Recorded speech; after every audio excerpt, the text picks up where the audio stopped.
Olá, eu sou o Rodrigo, você está no Escola da Educação. Hoje nós vamos falar de mais uma das propostas de melhoria da educação e que está relacionado ao conteúdo aplicado na sala de aula. Essa proposta tem que ser pensada por cada professor de cada disciplina, mas aqui eu vou falar algumas ideias em relação a isso. Vamos pensar primeiro qual é o objetivo da escola. O objetivo da escola hoje é adestrar pessoas através da decoreba para que essas pessoas façam uma prova, tirem uma nota e sejam formadas. E às vezes a gente aproveita isso para o vestibular também.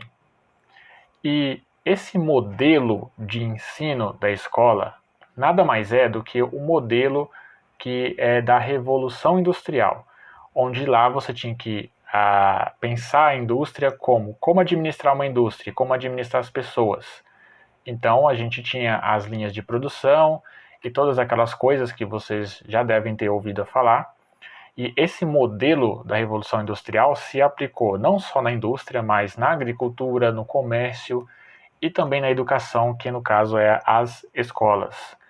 Então você tem uma turma de 40, 45 alunos e lá você coloca todos eles em um padrão, enfileirados um atrás do outro, e passa um conteúdo e joga a goela abaixo deles, e depois você dá uma prova para avaliar e ver qual a nota que eles tiram. Então este é o modelo perfeito para você adestrar uma pessoa através da decoreba para fazer com que ela tire uma nota de uma prova. E assim você tem milhares e milhares de pessoas formadas em menos tempo do que seria necessário para aprender. E falando em aprender, o objetivo da escola deve ser incentivar os alunos para que eles aprendam. E aprender só existe se você praticar. Então, quando você pratica, você aprende. E praticar é você aplicar isso no dia a dia. E a partir daí a gente começa a discutir o currículo das escolas. Ou seja, acabar com essa palhaçada de currículo comum para todas as escolas no Brasil. Mas isso é um assunto para outro vídeo. O que eu quero falar com vocês aqui é o que o professor tem que fazer para poder ajudar os alunos a aprender. Primeiro, o professor não transmite conhecimento para o aluno. Ele tem que incentivar o aluno a buscar o conhecimento por si mesmo. Ele busca esse conhecimento, ou seja, ele recebe a informação e transforma ela em conhecimento. Então não é o professor que vai fazer o aluno aprender. O professor vai incentivar. Ele vai ser um moderador, ele vai ser um motivador para que o aluno chegue ali.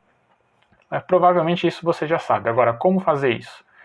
Fazendo uma coisa que é um pouco complexa de se colocar em cada disciplina, que eu resumo em uma frase, e esta frase é colocar o conteúdo da sua aula à realidade do aluno, ou seja, adapte o seu conteúdo à realidade do aluno.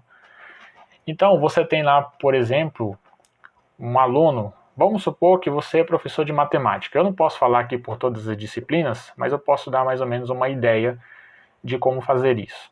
E você tem lá a Maria, que é a sua aluna, e a Maria gosta lá de mexer no TikTok, esses aplicativos bobões aí de vídeos curtos. Então tem esse tal de TikTok, ela posta vídeo lá todos os dias.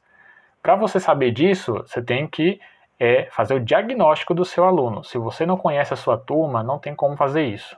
Primeiro você conhece a sua turma, olhe cada aluno um por um, o que eles precisam e qual o conteúdo que eles vão precisar para você aplicar nesse momento. Então, eu estou dando esse exemplo aqui da Maria, que é a sua aluna em matemática, e você já sabe que ela ela é fraca, por exemplo, em estatística e probabilidade. E ela faz TikTok. E você vai e pergunta assim para Maria, por exemplo, Maria, gosta de fazer TikTok, né? Ela gosta. Então, quantos vídeos aí você faz por dia? Ou quantas visualizações você tem por dia? Eu faço X vídeos e tenho Y visualizações. Beleza. Já pensou se você ganhasse R$1 milhão em um ano? E ela diria, isso é bom, professor. E aí, você fala para ela assim, vamos ver qual é a probabilidade de você ganhar R$1 milhão no TikTok dentro de um ano. E aí você pega o conteúdo dela pede as informações, para ela buscar as informações, quantos vídeos ela tem, qual o número de visualizações e talvez quanto dinheiro ela ganhe por cada vídeo. E aí você mostra para ela como fazer um cálculo estatístico ou de probabilidade que vai fazer com que ela tenha mais ou menos essa média em um ano, que ela precisaria fazer para ganhar R$1 milhão. E você não precisa dizer que isso é uma matéria de matemática. Você pode levar isso numa conversa normal, como se fosse conversando com uma pessoa, com seu amigo, qualquer coisa. E aí, às vezes, sem ela perceber, você está ensinando para ela e ela está aprendendo probabilidade. Por que ela vai aprender probabilidade?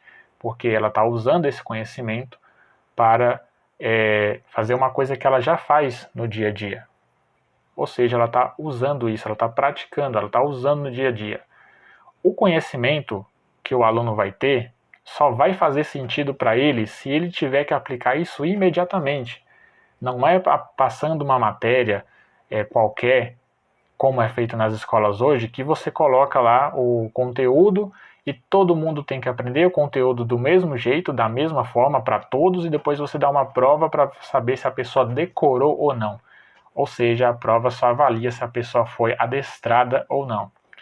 Quando você olha para o aluno individualmente, você vê o que ele precisa melhorar, e não é só a fraqueza dele o que ele precisa melhorar, é saber se isso que ele tem que melhorar vai se juntar com a vida pessoal dele, se ele vai usar imediatamente.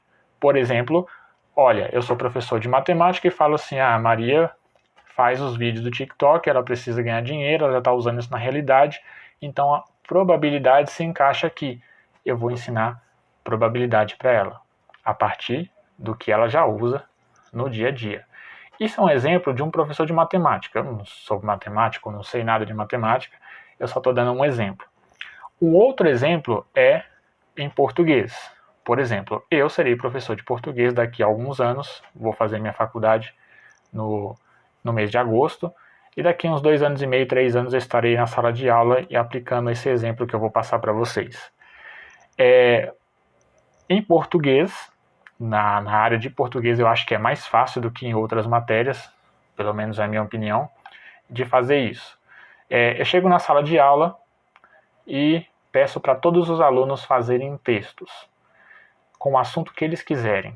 Determino lá o tamanho do texto, eles fazem, depois eu pego o texto de todos e redistribuo ele entre os colegas.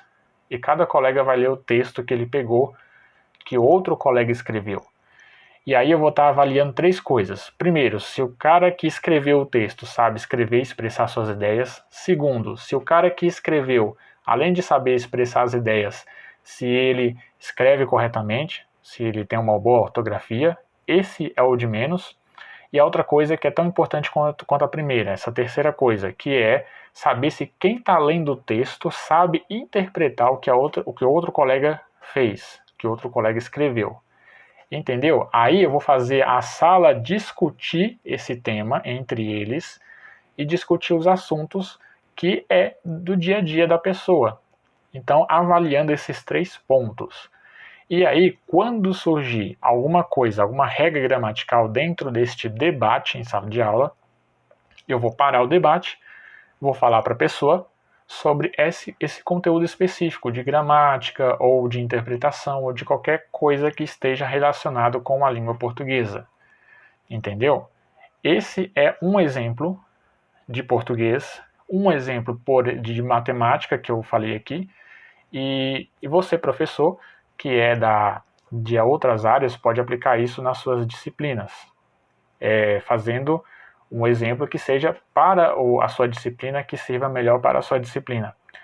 Eu ainda não sou professor na escola pública, eu serei assim que eu terminar a minha faculdade, mas se você é professor de português e já está aí na sua sala de aula e está assistindo esse vídeo, tente aplicar essa forma e ver se os seus alunos aprendem melhor com esse exemplo, no caso da língua portuguesa. Se você é de matemática, geografia, história, qualquer outra disciplina, busque aí, faça o diagnóstico da sua turma e vê como você vai encaixar o conteúdo da disciplina naquela realidade do aluno. Ou seja, é fazer com que o aluno use aquilo que ele está aprendendo imediatamente. Porque para aprender tem que praticar. E para praticar você tem que aplicar no dia a dia. Não é uma coisa que você vai aprender aqui e vai usar numa prova semana que vem, ou uma prova no ano que vem no vestibular, no fim do ano, ou em qualquer outro lugar. Não. Você está aprendendo, você já está praticando. É assim que as coisas fazem sentido. E você vai evitar que o seu aluno comece a perguntar e pensar na cabeça dele: para que eu estou aprendendo isso se eu nunca vou usar? Tá bom? Esse é o vídeo de hoje, a gente tem muito mais coisas para discutir nesse canal. Vai acompanhando os vídeos aí e nos vemos até a próxima.